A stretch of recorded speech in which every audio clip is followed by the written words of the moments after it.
Hello, everyone. I am Sarah Feely, the Chief Learning Officer here at Compassionate Leaders Circle. Um, we are here for a 30-minute free uplifting webinar titled Three-Step Purpose Reset. So let's get right in. At Compassionate Leaders Circle, we've been around for 26 years. Laurel Donnellan founded the company with the purpose of bringing compassion to workplaces and helping individuals find meaningful work.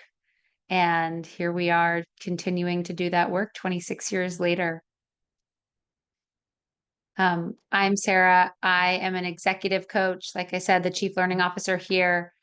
And I have quite a story about career pivots and feeling lost and feeling like I was sort of on the hamster wheel of achievement without a lot of connection to the why I was working and a lot of misconnection between sort of purpose and passion. So this work is very near and dear to my heart and has helped me find direction for my life. And I've found my soul work, as we call it here at CLC, in doing this work.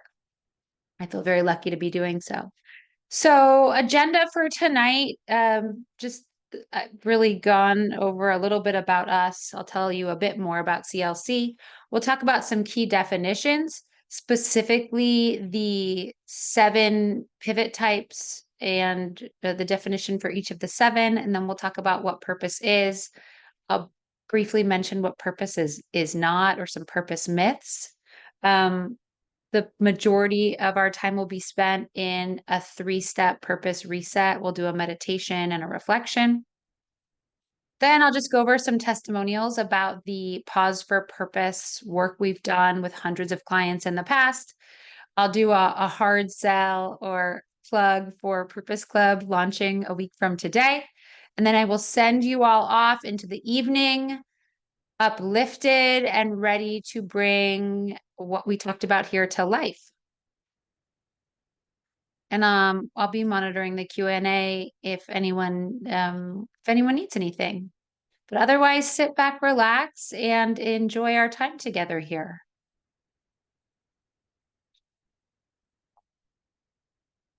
So Laurel and I are asked together and separately a lot, like, who are your ideal clients and what kind of coaches are you? Are you life coaches, career coaches, executive coaches?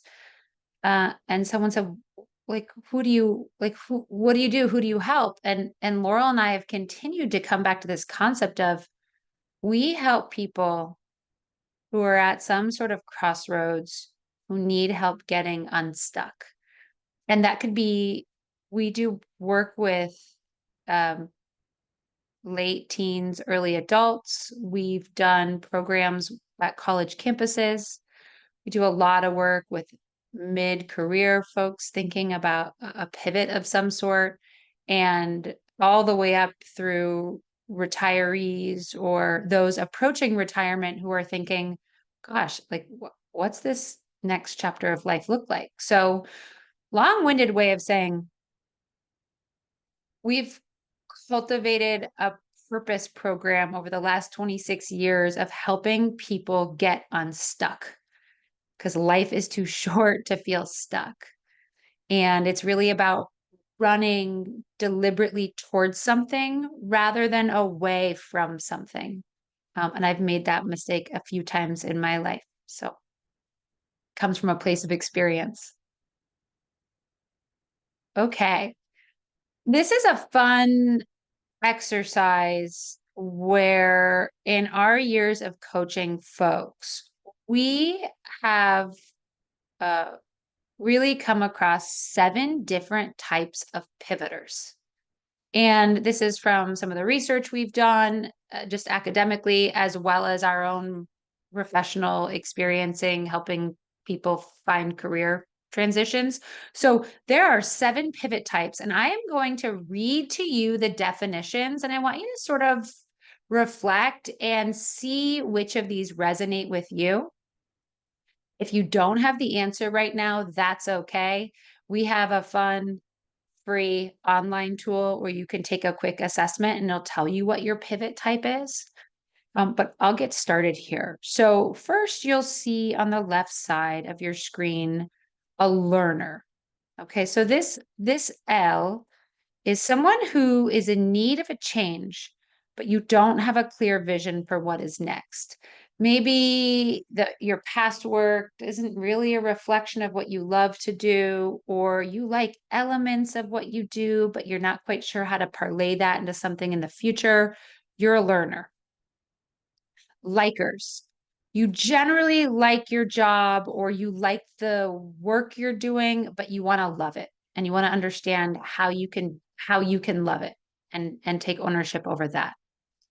Leapers. You want to make a change. You want to change jobs and or companies and you are in a job search or you are ready to leap into a job search. In the middle of your screen, you'll see a Lancer. You want to or you are interested in starting a freelance career. We've helped a lot of people gain the self-awareness and courage and practical, actionable steps to start a freelance career and make money from their passions. A launcher. You want to start or grow a division, business, or organization. A leaver. You want to focus on your legacy. That might be succession planning for your role. It might be stepping into a greater mentoring role or being part of a more uh, robust sort of board positions as you move towards retirement. It could be general retirement, volunteering, etc. And then lastly, linkers on the far right of your screen. You are committed to a vision for what is next that includes integrating two or more of these 7 types. So I'll let you noodle on that a bit. And then if you're not sure where you are, that's okay. We again have a free tool online that will give you some real tips depending on which of the 7 L's you are. So let's get into some key definitions. And the primary definition that we want to talk about here today is purpose.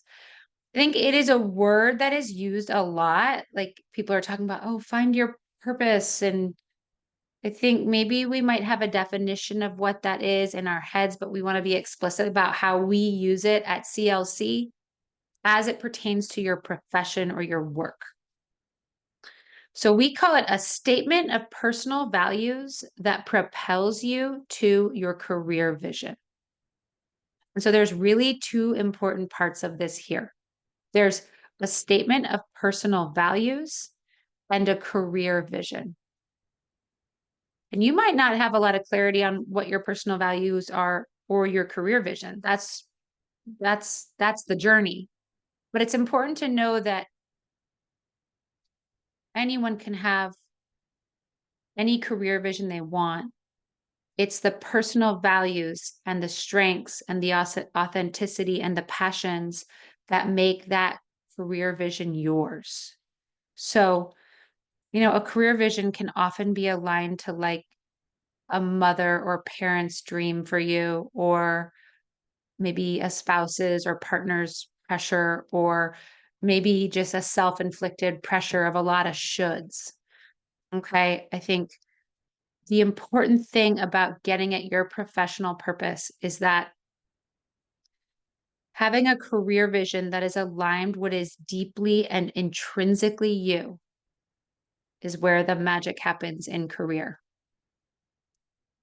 Um, a couple of purpose myths to just highlight because I think there's a lot of, I don't know, myth, folklore about purpose. I'm trying to dispel these all the time. And that is this.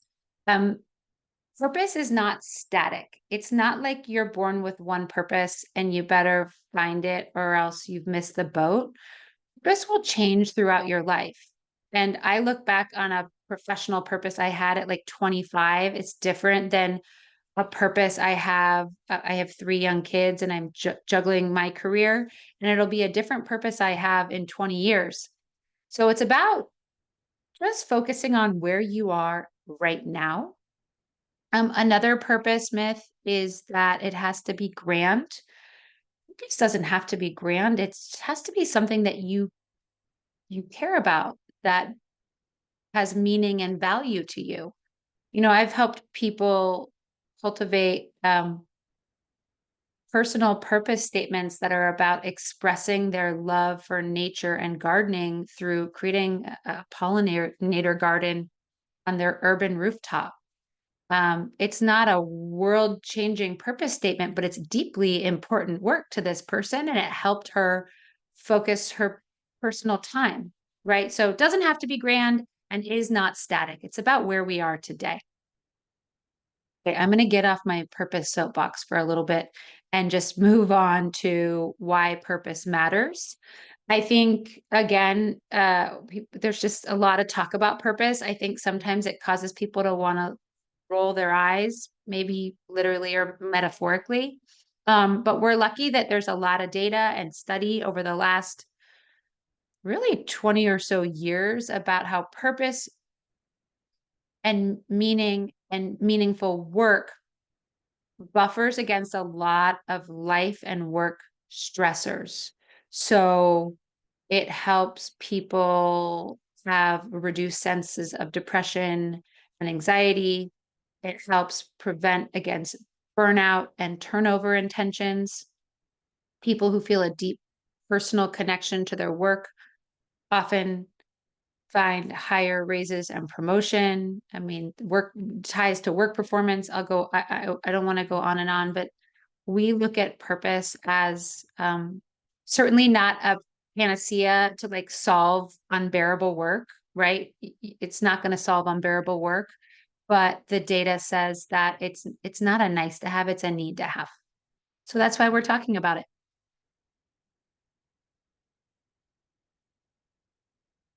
Next. This is in, I love this image. This is the remarkable work model that our founder and CEO, Laurel Donnellan, developed years ago. And it resonates with people. It certainly resonates with me. This idea that when you dive into purpose work and our purpose program, we are trying to get you from the cold, wet rain of unremarkable work underneath our warm, cozy, protected umbrella. And there's 2 types of work under that remarkable work umbrella. You can see them there on your screen. There's your soul work on your right side, which ideally we're all trying to find, which is, as we define it, the greatest use of your gifts, talents, and passions, right? Your soul work. But oftentimes, because life is real and we need paychecks and it's hard to transition from job to job, and it takes a lot of work to find that soul work. We help individuals find their bridge work. And that is, how can they make incremental steps towards their soul work through part-time work, freelance work? Is it going back to school? Is it figuring out how to have an income over on this side while you move towards your work over there, right? So this is not about, hey, drop everything and do your soul work. Sometimes you need to do some bridge work to get yourself there. And then lastly, before we get into our exercise, I just want to highlight our 12 principle Donnellan method. This is the framework we always go through, whether we're working in organizations, large groups, small groups, working one-on-one with clients to do purpose work. We follow the Donnellan method and we go chronologically through 4 aspects of your past, then 4 aspects of your present, and then 4 parts of your future. We start with the past because it's incredibly powerful way to reflect on what has worked, what maybe hasn't worked and you don't want to repeat?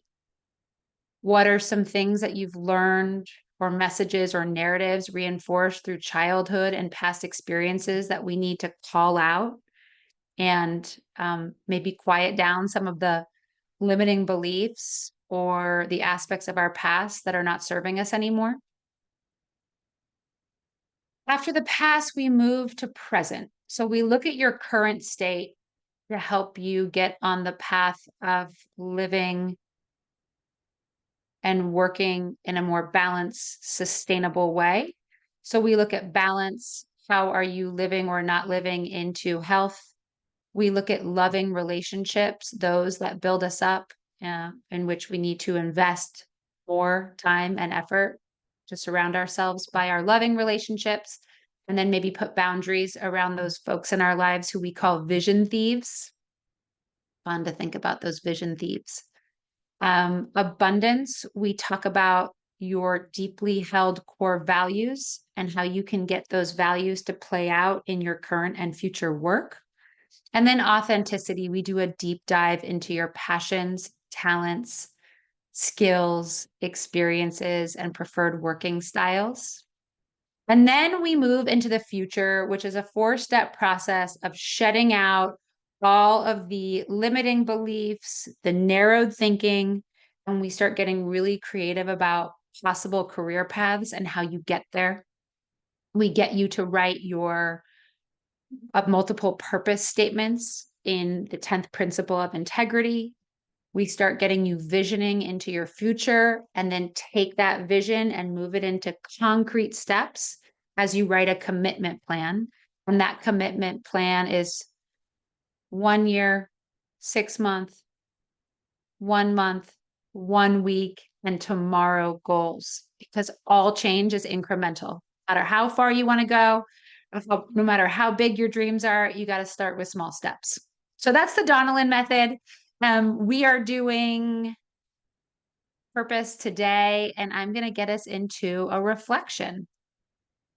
So what I'll do here for the next couple of minutes is I'm going to ask you all to pause and reflect with me, and I'll lead you through a meditation. And this is a really important thing to do if you're like me and you struggle to maybe sit still, or you've said, I want to meditate more, I want to journal more, I need to appreciate stillness more. Those are important things to do. And here's a good place to do them. So I'm going to ask you to settle in your seat and put your feet flat on the floor. If you're feeling a little tired or you need some energy from the universe, put your palms facing up to receive the energy of this masterclass, maybe the energy in your life, in your room. If you're feeling like, no, I need to be grounded and settled, I'm maybe running at 100 miles an hour, put your palms flat down and just ground yourself. And I'm going to ask you to close your eyes and just start to notice your breath. Don't change it, just notice it. And I want you to breathe in an idea of purpose, a career vision propelled by your values. Breathe in purpose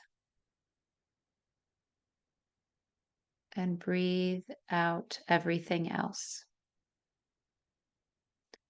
Breathe in purpose and this idea of a career vision propelled by your values, and breathe everything else out. And as you breathe, if your mind starts to wander, come back to your breath and this idea of purpose. And I want you to ask yourself, what is at my heart center? What do I care about deeply? Who or what do I care about impacting with my work? What is at my heart's center? Breathe in purpose and breathe out everything else. And as you think about career vision and purpose, I want you to allow a vision settle into your mind's eye of you doing your purposeful work. What does that work look like? It might be a subtle vision, it might be a really crisp vision. What is happening in this vision of purposeful work? Who is there with you,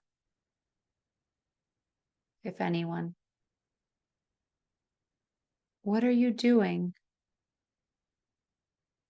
What role are you playing in your vision of purposeful work? Are you leading? Are you thinking? Are you creating? Are you funny and humorous? Are you sitting alone? Are you with a big group? I'm going to let you sit with this vision of purposeful work as you breathe in and out.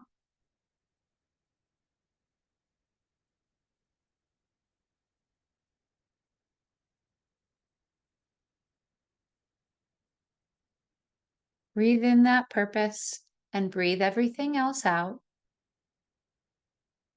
Once that vision has settled in your mind's eye, when you're ready, I want you to open your eyes and come back to the screen here.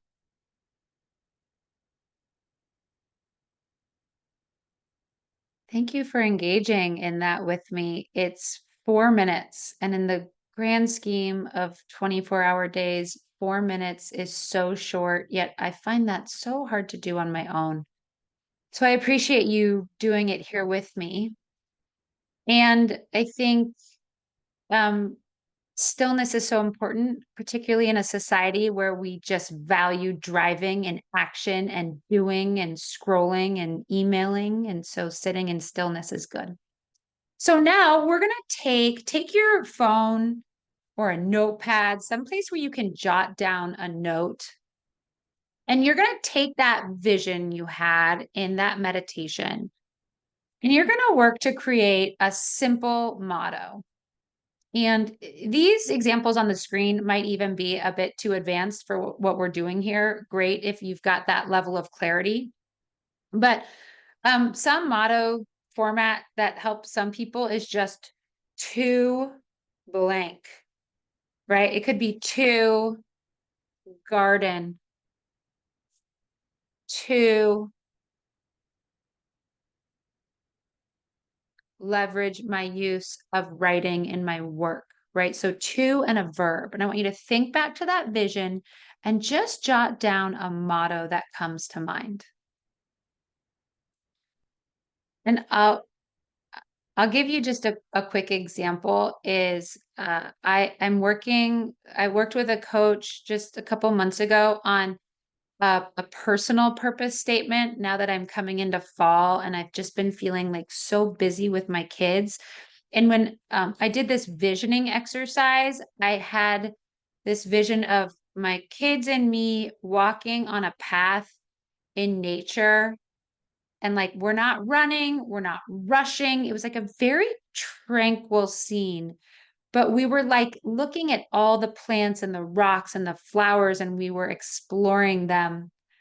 And I realized what was coming to me was we live this very structured, hurried life in my house sometimes. And my vision was about slowing down and getting more plugged into nature, which is my happy place. And so that vision to me led to this sort of simple motto of, what was it? It was embracing curiosity in nature with my kids. And really, that was about stop shuffling everyone around, Sarah, and take some time to lean into one of your core values of curiosity. And so that was my motto. So write your motto down, and now we'll get into an action plan because all of this is well and good, but putting it into action is even better. Um, so everything we do with all clients includes one small step. So from your motto or the vision you had, one small step you might do is talk about what you saw or experienced here with someone who you know, trust, and love. It's incredible what can happen when you just start having conversations about things like this. So talking it out is a great small step. Um, some people who love creativity journaling, like you could rip out magazine pictures or do something to express your vision or motto that happened here today. Sometimes people want to go on their LinkedIn profile and finally put it out in the world that they're aspiring artists. And that feels super empowering to do and put it out in the world. So one small step. The second action is following the QR code on the screen, which I'll also follow up for anyone who's attending here tonight or signed up, couldn't attend. I will send you this deck and you can follow the QR code and you can take our free pivot type assessment. That's the 7 L's I talked about earlier. It's fast and you can get a lot of insights about what to do, what steps to take once you figure out what your L is. And then lastly, join our Purpose Club, which I'll talk about here in a moment. But a week from today, we are launching our first online community of pivoters and career explorers. And I'll talk about that in a moment. Just wanted to highlight briefly our testimonials page. Like I said, we've helped hundreds of people do this work, and here are four just phenomenal stories about people who have done either group or one-on-one coaching and pivoted their careers. Manushka is now in the Bay Area and is the principal of an alternative high school. Catherine left the corporate world eventually, launched her art business, and now is doing it full time and has a very cool like brick and mortar space in Brooklyn, New York. Alistair is a incredible, just busy doer and was busy but didn't have a lot of direction and started his own not-for-profit following his work with us. It's called Green Soul Shoes. And then Kent, who could not utter the word artist in his title, is now a full-time artist and interior designer. So some fun stories there. And then in just our last minute or two, I'll talk briefly about Purpose Club. So what I've done here this evening is a bit of a 30-minute lecture. But when we do our Purpose Club cohorts, we have 8 live 90-minute sessions between October and December for a group of people. It's like no lecturing. This is about individual, partner, and group conversation, going through the 12 principles of the Donnellan method to help folks get clarity about their purpose and wanting to pursue their soul work. We give you an editable workbook that has just incredible resources. We'll give you assignments for in session, assignments for take home. We'll send you on soul adventures, lots of cool stuff. Then part of Purpose Club, you'll get one-on-one coaching with me in addition to the 8 group classes. And then I think it's important to highlight that we've really decreased this pricing. Typically, this is about a $1,500 value. We're offering it for $499, or if you're under 30, we're offering it for an even steeper discount because we want to make this work accessible to folks all over the world who can feel really trapped by work that is not working for them. And just want to bring people into our community. So that's it for my talk. I want to say thank you so much. I'm going to stay on for a couple extra minutes and I'll stop the recording if anyone wants to pop on and talk to me one-on-one. For confidentiality, I'll stop the recording. And then also, if you just want to book time with me and now is not the time, there's a QR code there. And I would love to, like, this is my jam. I love talking about this stuff. I love hearing where people are in their journey. So please book time with me and tell me how I can support you, or just listen to you complain, or, anything in between. But thank you so much. And I appreciate your time tonight.